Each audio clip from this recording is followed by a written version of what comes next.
시청자 여러분 안녕하십니까? VOA 뉴스투데이 시작합니다. 트럼프 행정부 당시 미국 비핵화 협상에서 중요한 역할을 했던 스티븐 비건 전 국무부 부장관이 하노이 미북 정상회담에서 북한은 사실상 전면적 제재 완화를 요구했으며 비핵화 협상에 임하지도 않았다고 밝혔습니다. 또 북한은 하노이 정상회담에서 도널드 트럼프 전 대통령이 합의 도달에 절박감을 느끼고 있을 것이라고 오판했다면서 누군가 그런 걸 부추겼다면 큰 실수라며 한국을 언급하기도 했습니다. 첫 소식 김영교 기자가 보도합니다. 스티븐 비건 전 국무부 부장관 겸 대북 특별대표는 2019년 2월 베트남 하노이에서 열린 2차 정상회담에서 북한은 영변 핵시설 폐기를 대가로 사실상 전면적 제재 완화를 요구했다고 밝혔습니다. 비건 전 대표는 3일 공개된 미국 군축협회와의 인터뷰에서 하노이 회담 합의 결렬 뒤 북한 측이 긴급 회견을 열어 북한은 전면 제재 완화가 아니라 일부 제재 완화만 요구했다고 주장했던 것에 대해 우리는 시행 중인 모든 제재의 가치와 영향을 이해하고 있고 북한이 당시 요구했던 건 유엔 안보리 제재의 전면적 완화였다고 말했습니다. 또 당시 북한의 요구를 받아들였다면 남는 규제는 대량 살상무기 시설과 기업 간의 거래를 막는 것뿐이라며 이런 요구는 사실상 북한의 핵 보유국 인정으로 함축된다고 지적했습니다. 실제로 당시 트럼프 대통령은 합의 결렬 후 기자회견을 통해 이 같은 상황을 일부 밝혔습니다. Basically, they wanted the sanctions lifted in their entirety, and we couldn't do that. They were willing to denuke a large portion of the areas that we wanted, but we couldn't give up all of the sanctions for that. 비건 전 부장관은 또 당시 북한 협상단은 사실상 비핵화 협상에 임하지 않았다고 밝혔습니다. 북한 측은 비핵화만 제외하고 다른 모든 아이디어를 가져왔으며 트럼프 전 대통령은 합의하고 싶은 마음이 절박하다고 판단해 실무회담 때는 논의하지 않고 정상회담 때 그런 제안들을 내놓았다고 밝혔습니다. 하지만 북한의 그런 전략은 잘못된 것이었으며 북한만이 아니라 한국에서도 이런 전략을 추구하도록 부추긴 사람이 있었다면 그건 큰 실수였다고 말했습니다. 비건 전 부장관은 이어 아직도 북한과의 협상에서 합의 도출이 가능할 것이라고 생각하느냐는 질문에 그것에 대한 자신의 믿음은 흔들림 없다고 말했습니다. 하지만 미북 협상의 진전 여부는 북한이 이 길을 갈 준비가 돼 있느냐에 달려있다고 밝혔습니다. 그러면서 결정은 북한이 하는 것인데 북한 정권은 말싸움을 하면서 자신들이 지켜야 할 약속을 최소화하고 포기는 가능한 한 조금만 하고 싶어 하면서 일방적인 양보를 얻어내길 바라는 오래된 사고방식에 머물러 있다고 지적했습니다. 비건 전 부장관은 바이든 행정부의 대북 정책에 대해선 논리적이었다면서 솔직히 어떤 행정부에게든 주어졌던 선택 중에서도 최선이라고 평가했습니다. 비건 전 부장관은 그러면서 바이든 행정부가 북한과의 소통 채널을 세우는 것부터 시작해 외교적인 관여를 더 지속적으로 할 수 있도록 해야 한다고 조언했습니다. VOA 뉴스 김영교입니다. 미국 정부가 전 세계와 공유하겠다고 밝힌 신종 코로나 바이러스 백신 8천만 도스 중 2,500만 도스를 한국을 포함한 세계 각국과 먼저 공유할 것이라고 밝혔습니다. 조 바이든 대통령은 3일 성명을 통해 신종 코로나 바이러스에 가장 취약한 국가들의 요구를 해결하기 위해 8천만 도스 가운데 먼저 2,500만 도스 할당에 대한 세부 사항을 제공했다고 밝히고 1,900만 도스는 세계 백신 공동분배 프로젝트 코백스를 통해 공유될 것이며 나머지 600만 도스는 위기에 빠진 국가들을 비롯해 멕시코와 인도, 한국 등 다른 파트너 국가들과 직접 공유할 것이라고 설명했습니다.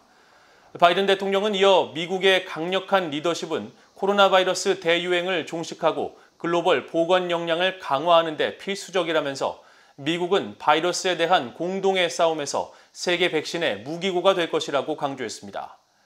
이런 가운데 뉴욕타임스와 AFP 통신은 3일 각국 정부 발표를 토대로 백신 접종 현황을 집계한 결과 전 세계 215개 나라에서 최소 20억 회분 이상의 백신이 접종됐다고 밝혔습니다.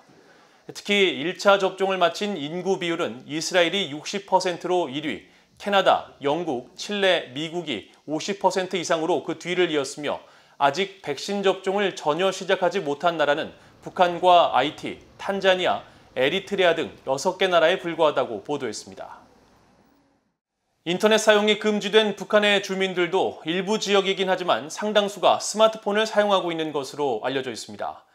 특히 접경 지역을 중심으로 북한에서 인터넷을 사용하기도 하는 것으로 알려져 있는데 이런 인터넷 접속 방식으로 확인된 북한 내 스마트폰 종류들을 분석했더니 미국과 한국, 중국 기업의 제품의 점유율이 높은 것으로 파악됐습니다.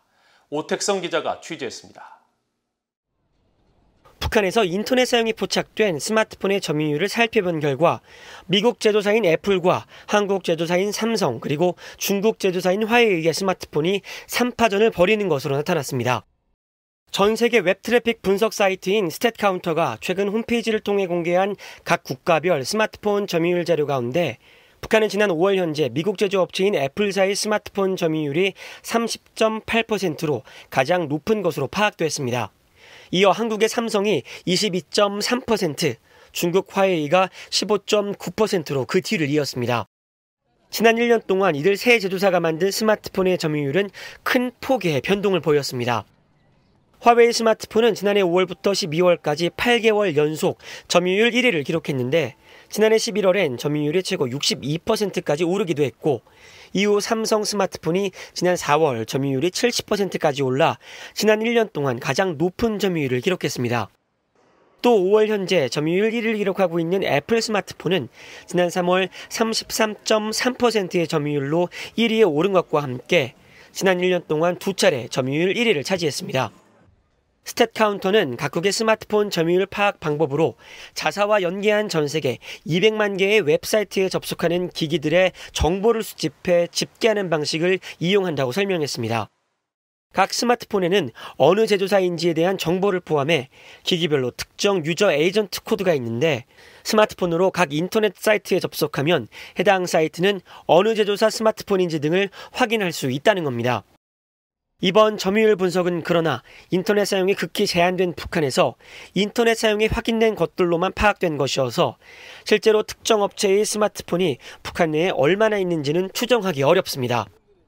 북한의 핵 미사일 개발 실험으로 2017년 12월에 채택된 유엔 안보리 대북 결의 제재는 각국이 스마트폰 같은 전기, 전자제품을 북한에 수출하는 것을 금지했기 때문에 이번 스마트폰 점유율로 파악된 해외 제조업체들의 제품은 모두 불법, 즉 밀무역을 통해 반입된 것으로 추정됩니다.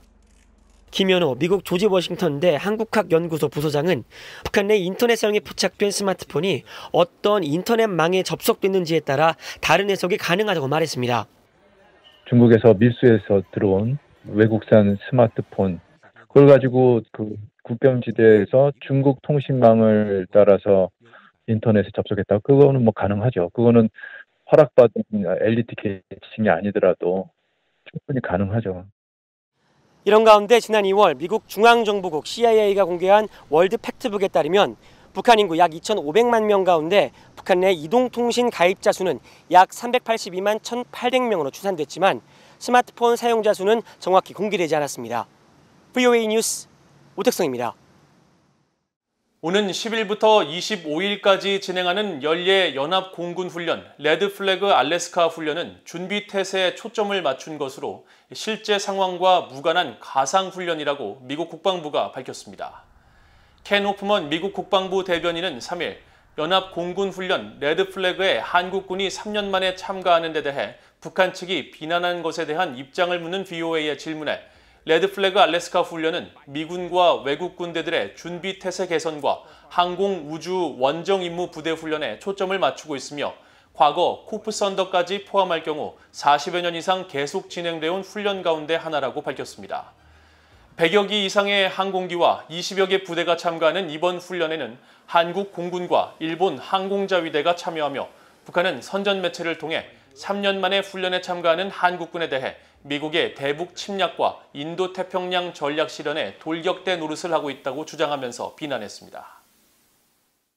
스페인 주재 북한 대사관 습격 혐의를 받고 있는 크리스토퍼 안 씨의 스페인 신병 인도 심리를 놓고 법적 공방을 벌이고 있는 미국 검찰이 오토 원비어 부모의 증언에 대해 법적 효력이 인정돼서는 안 된다고 주장했습니다.